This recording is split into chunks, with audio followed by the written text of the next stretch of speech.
শেখ হাসিনা সহ ৭ জনের বিরুদ্ধে আন্তর্জাতিক অপরাধ ট্রাইব্যুনালে গুমের অভিযোগ জমা দিলেন বিএনপির স্থায়ী কমিটির সদস্য সালাউদ্দিন আহমেদ। মঙ্গলবার ৩ জুন ট্রাইব্যুনালে এই অভিযোগ জমা দেন তিনি। এর আগে গত ১৫ অক্টোবর তিনি গুম সংক্রান্ত কমিশনেও নিজের গুমের অভিযোগ জমা দেন।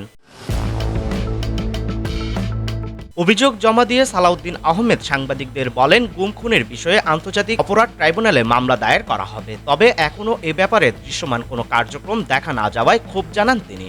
এ সময় সাবেক প্রধানমন্ত্রী শেখ হাসিনা সহ গুম খুনে জড়িত সকলের বিচার নিশ্চিত করার দাবি জানান বিএনপির এই নেতা। গুমের ঘটনায় এখন পর্যন্ত যারা গ্রেফতার হয়েছেন তাদের সাজা এবং যারা পালিয়ে গেছেন তাদের কমিশনকে খুঁজে বের করার অনুরোধ জানান বিএনপির এই নেতা। তিনি বলেন, সাবেক সেনা কর্মকর্তা জিয়াউল আহসান সহ যারা গুমের সঙ্গে জড়িত তাদের আইনের আওতায় আনতে হবে। এই সরকারের দায়িত্ব সবাইকে আইনের আওতায় আনা। একই সঙ্গে দেশ থেকে গুম খুনের সংস্কৃতি চিরদিনের জন্য বন্ধ করতে হবে।